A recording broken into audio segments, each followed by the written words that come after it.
you saw the questions, right? Yeah.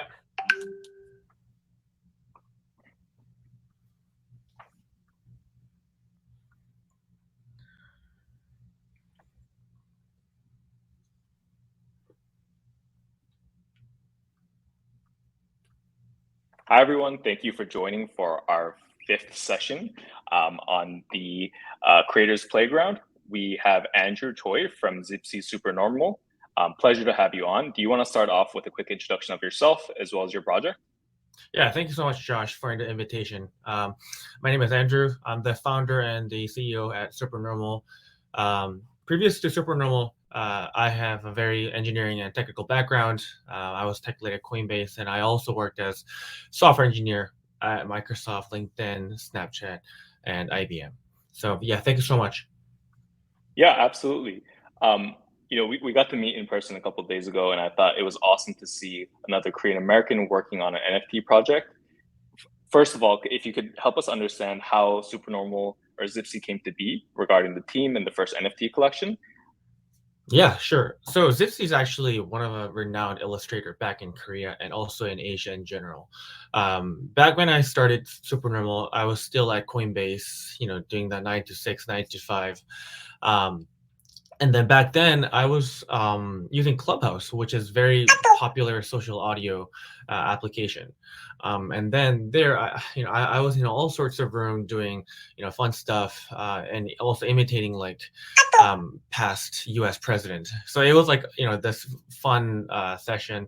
And then on the app, I actually met Zipsy for the first time, where she was telling me stories about how her work is being used for commercial reasons without any of her permission. So that's when I realized, okay, NFT boom is kicking in, and then I could really, leverage my technical career with her illustrative and creative career to make a very impactful synergy, and that's how we got started. And although it started as a side, Sunday thing, um, it just blew up, and that's when I realized, okay, I need to quit Coinbase. Yeah, that's a great startup story. First of all, would you consider yourselves a Korean project then? Yeah, definitely. I mean, Zipsy, me, and a lot of our founding members have a Korean identity, but I would say we did more growth in the global presence. So we like to think we're a global project, but I myself and Zipsy, we have a very Korean identity. Awesome. We love to see that.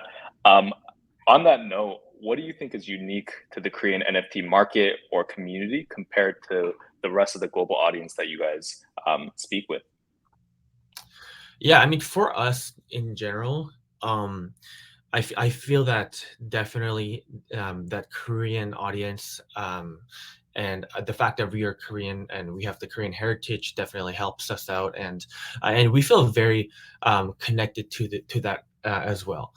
Um, and I think that most of the people that came to Supernormal are huge lovers and huge advocates of Zipsy's illustrations, and obviously Zipsy has that um, Zipsy has that really unique and Asian style, and um, for us, really, it's I think it's for me, it's all about the like empowering underrepresented and really empowering the Asian artists, and I'm so thankful. Yeah, I definitely remember when you guys first came out minting. It was when some of the Asian anime trend was kind of hot, as well as seeing Asian creators on top of the OpenSea sales volume was something we were really proud about. If we can kind of talk about the inspiration for the first 8,880 supply collection, give us a little bit more history as well as kind of how that came to be. Yeah, so we actually I had a very um, uh, deep vision to make sure that we can accommodate everybody and we can be inclusive to all sorts of identity, religion, people, and where you're from. And that's when I realized, okay, what is the one thing that people are going to resonate with? And it's people. I think that yes, there are like monkeys, apes, giraffes, frogs everywhere, which is I'm a huge fan of. But I think that people resonate with other people, and what and when they find something that they feel like it represents them. So that's when I realized, okay, we should focus on people, and that's when I realized, okay, we're gonna draw 8,888. Most of it comprised of humans, but also some as aliens and cyborgs to add some rarity.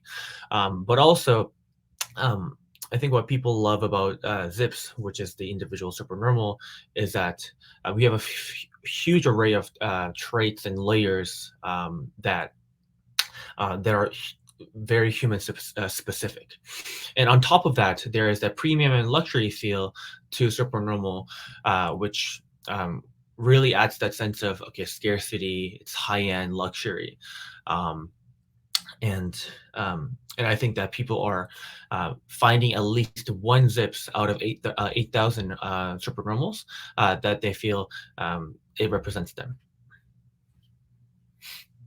Great. Yeah, awesome to hear the background. Before we go into your future roadmap and plans, I'd love to kind of be a little bit more personal about your experience being an NFT founder and kind of some of the challenges that's brought, especially with your more corporate background within Web3.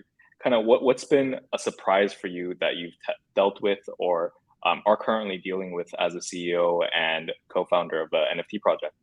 Yeah, definitely.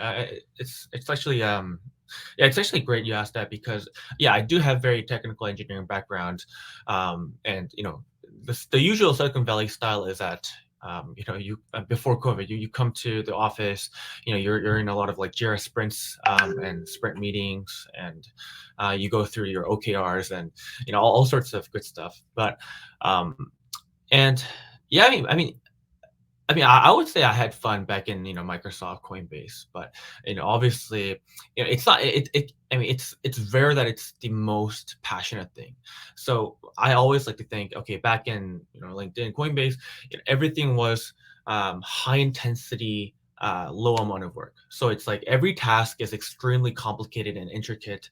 So like you would spend hours on that. Whereas I would say for now, like Supernormal, you're in like the middle of the Pacific Ocean, not equipped with anything, and you're sort of have to figure everything out on your own. So that's where I feel like the level of the nature of tasks on individual items are not very hard, but it's like you have a lot of it. So I think in that sense, it's both very stressful, but one is high intensity, little work, and the other is a little bit of like low complexity, high amount of work. So yeah, and as an NFT founder, yeah, you obviously have to work 24/7. That's something that I'm not I wasn't accustomed to, but right now I'm loving it. The Um, market never sleeps. yeah, the market never sleeps. Crypto is actually the graph never sleeps. But most of it, I think, mostly, if you're actually really passionate and you are fundamentally driven by the vision, I think that the stress that comes with working 24/7 doesn't really matter, because like you actually enjoy that process and it doesn't feel like a work. Got it. Yeah, that's really good insight, Andrew. I think especially for all the entrepreneurs and creators kind of looking up to your collection, because I know that there are a lot, even in our Discord. Um, Now, if you could give us a little bit of an alpha leak and kind of information about your future roadmap and plans, that'd be great to send us off. Yeah, so Josh, I mentioned that Supernormal brand is a highly premium, high-end illustrations, and we are actually, we classify ourselves as art-driven society, more than NFT project, and that's because we aim to position ourselves as Web3 high-end brand that produces the most quality products. And the reason I say this is because in this space right now, like everyone, like conglomerate companies, big electronic companies, big K-pop companies, big fashion brands. They're all trying to come to NFT game because right now that's where the play's at, and they're all looking for right partners in the Web3 space. And um, and a lot of them are coming to SuperNormal very directly because we fit in all that checklist. We have the high traction, we have $100 million in volumes. We produce high-end premium art of real people, and we're Korean native. So that being said, our roadmap is really to strategically partner with one of these companies that I mentioned, and really meticulously pick the best one in the Web2 companies. So I'm very happy to demonstrate that we do have a few confirmations, final MOU signed with these companies, and we are going to roll out something massive in the Q3 and Q4 of this year. So that's like the maximum. I would say, if you're a holder, you're gonna get. If you're a holder of multiple zips, you're gonna be the target of benefiting from it. Yeah, that's definitely an alpha league.